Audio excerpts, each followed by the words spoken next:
Indo British advanced pain clinic నొప్పి మాయం surgery దూరం ఫర్ అపాయింట్మెంట్స్ 9155515563.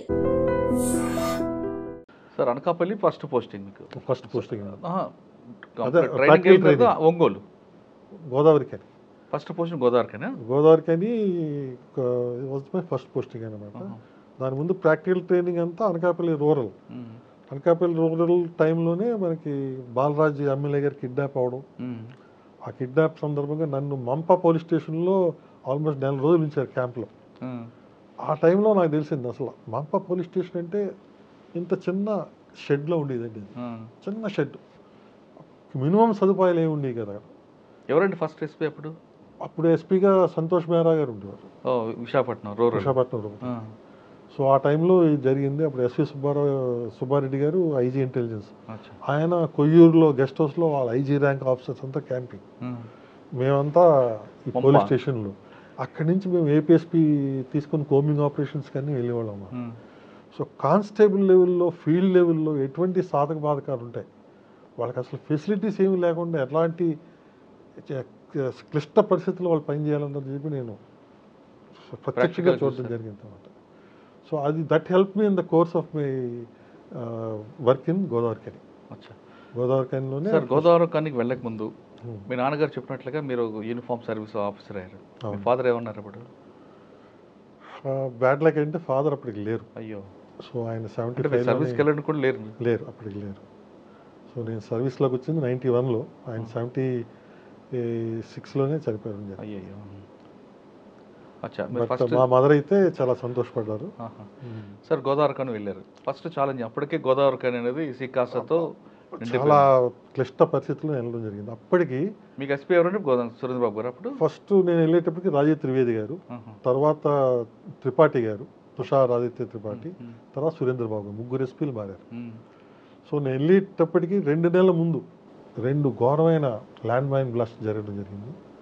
రెండిట్లో ఒక దాంట్లో సుమారుగా 9 మంది, ఒక దాంట్లో 13 మంది మా పోలీస్ సిబ్బంది పాపం కాలం చెల్లారు. అలాంటి పరిస్థితుల్లో నేను గోదావరికని వెళ్ళడం జరిగింది. సో అక్కడ ఫీల్డ్ సిచ్యుయేషన్ అంతా చదివిన తర్వాత, అంతా చూసిన తర్వాత నాకు అనిపించింది ఏంటంటే, అప్పటి ఉన్నటువంటి ఈ నక్సలిజం కంట్రోల్ చేయాలంటే అట్లీస్ట్ మన సైడ్ నుంచి ఎటువంటి క్యాజువాలిటీస్ రాకుండా డిమారలైజ్ అవ్వకూడదు మన ఫోర్స్. ఆ ఉద్దేశంతో ముందుకెళ్ళడం జరిగింది. అది చేయాలంటే ఎప్పుడూ మనం అఫెన్స్లోనే ఉండాలి. డిఫెన్స్లో మనం పడ్డామా వాళ్ళు అఫెన్స్లోకి వస్తారు. సో ఆ పద్ధతిలోనే రెగ్యులర్గా కోమింగ్ ఆపరేషన్స్ పెట్టడం, మంచి ఇన్ఫర్మేటివ్ నెట్వర్క్ తోటి చేసి చాలా చక్కగా ఆర్గనైజ్ చేసేవాళ్ళం. సుమారుగా నేనున్న 15 నెలల్లో సుమారుగా 13 ఎక్స్చేంజెస్ ఆఫ్ ఫైర్ జరగడం జరిగింది. మా సైడ్ నుంచి ఎటువంటి క్యాజువాలిటీస్ లేకుండా మేము బయటపడ్డాం. సార్ ఏరియా డామినేషన్ కోసం మీరు ఏం చేసేవారండి? అదే నేను చెప్తున్నాను కదా, ఇటువంటి ఇన్ఫర్మేషన్ తీసుకోవడం, ఇన్ఫర్మేషన్ తీసుకొని 4 పక్కల నుంచి ఆపరేషన్స్ కండక్ట్ చేయడం. సో దానికి మా సొంతంగా ఏఆర్లో ట్రైన్ ఫోర్స్ ఉండేది, అలాగే గ్రే హౌండ్స్ అప్పటికి బ్రహ్మాండంగా తరఫీదైన ఉండేది. ఇంకో పక్కన మా ఏరియాలోని బిఎస్ఎఫ్, సిఆర్పిఎఫ్ దళాలు కూడా క్యాంప్లో ఉండేవి. సో ఈ అన్ని దళాల్ని మిళితం చేయకుండా వేరు స్పెషలైజ్డ్గా పంపించేవాళ్ళం. సో మిళితం చేస్తుంటే ఒకరికొకరు కోఆర్డినేషన్ ప్రాబ్లమ్స్ ఇవన్నీ వచ్చి అప్పట్లో తప్పిదాలు జరిగాయి. అలా కాకుండా ఎవరి ఏరియా స్పియర్ ఆఫ్ ఆపరేషన్ వాళ్ళకు ఉండేటట్టు, ఎవరు స్పెషలైజ్డ్ ఏరియా వాళ్ళు తీసుకునే విధంగా, ఎవరికి డామినేషన్ ఈజీగా చేయగలరో అలాంటి ఏరియా వాళ్ళు తీసుకునే విధంగా చేసి చాలా పగడబందీగా చేయడం జరిగింది. సార్ మీరు పనిచేసిన టైంలో సెంట్రల్ గవర్నమెంట్ సంబంధించి సిఆర్పిఎఫ్ వాళ్ళు లోకల్ పోలీసులని మాట వినకుండా ఒక దగ్గర వెళ్ళి ఒక బ్లాస్ట్ అవుతుంది, ఆ ఇష్యూ గుర్తుందా మీకు? అది యాక్చువల్గా నేనున్నప్పుడు జరగలేదు. నేను వచ్చేసిన ఇమీడియట్గా పంజాబ్ కమాండర్స్ వచ్చారు. అవును, ఎలక్షన్స్ టైం తర్వాత జరిగింది. ఇమీడియట్గా నేను ట్రాన్స్ఫర్ అయిన 2 నెలల్లోనే మళ్ళీ జరిగింది. నా 15 నెలల టైంలో దేవుడి దయ వల్ల అవనండి, లేకపోతే మా కృషి వల్ల అవనండి, మొత్తానికి 15 monthsలో we had no blast. So నేను వచ్చేసిన 2 నెలల్లోనే పంజాబ్ కమాండర్స్ ఆ మాధవపూర్ ఏరియాలో చెప్పింది వినకుండా ట్రాక్టర్లో వాళ్ళు ప్రయాణించడం, అది బ్లాస్ట్ జరగడం, వాళ్ళు చనిపోవడం జరిగింది. సార్ మీరు కిర్లంపూడి నుంచి ప్రయాణం చేశారు కరీంనగర్ జిల్లాకి. అప్పటికే కరీంనగర్ అనేది రగులుతుంది. మీ పేరెంట్స్ కానీ, మదర్ కానీ, ఫ్యామిలీ కానీ వద్దు అనలేదా అటువంటి ప్రాంతాలకు వద్దు అనేది? లేదండి, బేసిక్గా వాళ్ళు పోలీస్ ఫోర్స్లో జాయిన్ అవుతే మీరు ఒక జిల్లా అధికారి స్థాయికి ఎదుగుతారు. సో దాని విధంగా ప్రజలకి చేరువై మంచి సేవ చేయగలుగుతారు. సో ఆ రోజుల్లో నక్సలిజం మా కిర్లంపూడి ఏరియాకి దగ్గరలో ఏలేశ్వరం ఆ ఏరియాలో కూడా ఉండేది. కానీ ఇంత విపరీతంగా లేదు కానీ, కరీంనగర్లో ఉన్నంత ఉధృతం లేదు కానీ. సో అందరికీ తెలుసు ఆ భావజాలం గురించి, వాటి గురించి కూడా తెలుసు కాబట్టి సో వాళ్ళు పెద్దగా అబ్జెక్ట్ ఏం చేయలేదు. కానీ జాగ్రత్త వహించాలని మాత్రం తప్పకుండా చెప్తారు కదా. అవును, అంతవరకు ఉండేది. సార్ కరీంనగర్లో 15 నెలల తర్వాత గోదావరిఖండ్ నుంచి డైరెక్ట్గా మీరు ఒంగోలు, కర్నూలు వెళ్ళండి. కర్నూలులో మహేందర్ రెడ్డి గారు ఎస్పీ. అక్కడ కూడా ఫ్యాక్షన్ చాలా విపరీతమైన ఫ్యాక్షన్, ఎస్పెషలీ పర్లా అని చెప్పి విలేజ్ ఉండేది. పర్లా, ఆవుకు, కెర్లం అవన్నీ ఉన్నాయి. ఇవన్నీ చాలా గోనగండ్ల ఏరియా ఉన్నాయండి. చాలా ఫ్యాక్షస్ విలేజ్. చాలా ఎక్కువ ఉన్న టైంలో ఎలక్షన్ టైంలో తీసుకెళ్ళాను నన్ను. ఎలక్షన్ ఇంకా 2 నెలలు ఉందనగా నన్ను తీసుకెళ్ళి సీఎం గారు కాన్స్టిట్యున్సీ అది, ఎస్పెషల్లీ కర్నూలు, విజయభాస్కర్ రెడ్డి గారు చీఫ్ మినిస్టర్. ఆ కాన్స్టిట్యున్సీలో తీసుకెళ్ళి నన్ను పడేశారు. సో బట్ మహేందర్ రెడ్డి గారు వెరీ ఫైన్ ఆఫీసర్, మీకు అందరికీ తెలిసింది. సో ఆయన ఆదేశాల ప్రకారం, ఆయన ఇచ్చిన అడ్వైస్ ప్రకారంగా నడుచుకొని చాలా చక్కగా నిలిచాం. ఆ టైంలో ఒక చిన్న ఇన్సిడెంట్ కానీ చాలా వైల్డ్ రూమర్స్ ఎలాగా పనిచేస్తాయనే దానికి ఒక తార్కాణం అన్నమాట. అక్కడ ఉన్నటువంటి ఒక గర్ల్స్ హాస్టల్ కర్నూలులో, ఆ గర్ల్స్ హాస్టల్ పక్కనే కేసీ కెనాల్ ప్రవహిస్తుంది. కరెక్ట్. సో ఆ కేసీ కెనాల్ ప్రవహిస్తున్న ఆ ఒడ్డున అర్ధరాత్రి పూటకి ఎవరికో కేకలు వినిపిస్తున్నట్టు, ఎవరినో టార్చర్ చేస్తున్నట్టు లేదా మానభంగం చేస్తున్నట్టు, అమ్మాయిల కేకలు వినిపిస్తున్నట్టు రూమర్ బయలుదేరింది. ఆ రూమర్ని ఇంకా స్ప్రెడ్ అయిపోయి ఆ హాస్టల్ అంతా విపరీతంగా టెన్షను. అలాగే స్టూడెంట్ ఆర్గనైజేషన్స్ అందరూ కూడా ఇంకా అందరూ ఏదో జరిగిపోయింది. అప్పుడు సోషల్ మీడియా లేదు కాబట్టి తక్కువ, ఓన్లీ కర్నూలులోకే పరిమితం అయింది.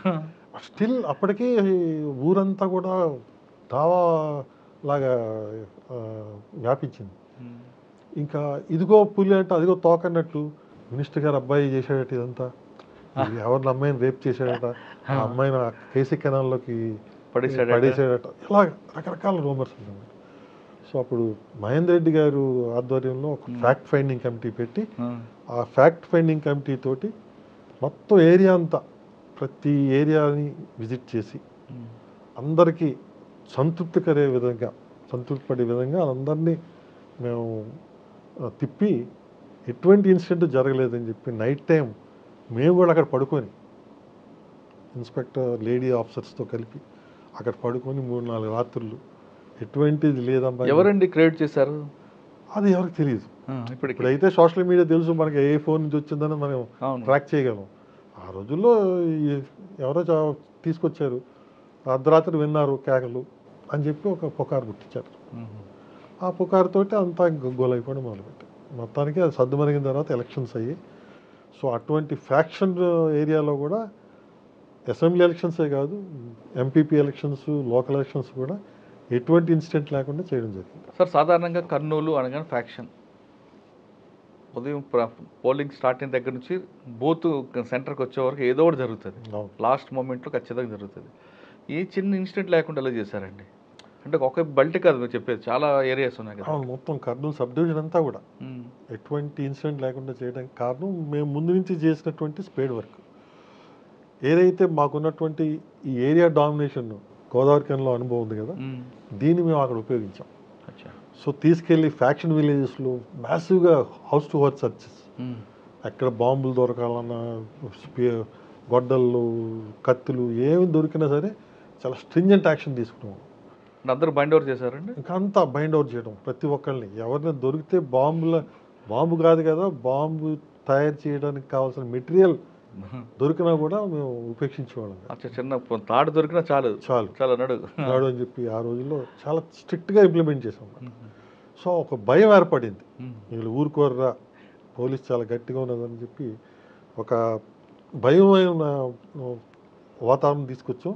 ఓటర్స్లో కాన్ఫిడెన్స్ తీసుకొచ్చాం. పోలీసు చాలా గట్టిగా చేస్తుందన్నమాట. పోలీసు ఎప్పుడు కూడా చేస్తున్నట్టు కూడా అనిపించాలి కదా. అప్పట్లో సోషల్ మీడియా లేదు, ఏమీ లేదు, అయినా సరే మీడియా కూడా చాలా చక్కగా సహకరించి ఆ రోజుల్లో ఓన్లీ పత్రికా ముఖంగానే మేము ఇచ్చినటువంటి స్టేట్మెంట్స్ కానీ అన్నీ కూడా ప్రాముఖ్యంగా ప్రచురించి చాలా చక్కగా సహకరించారు.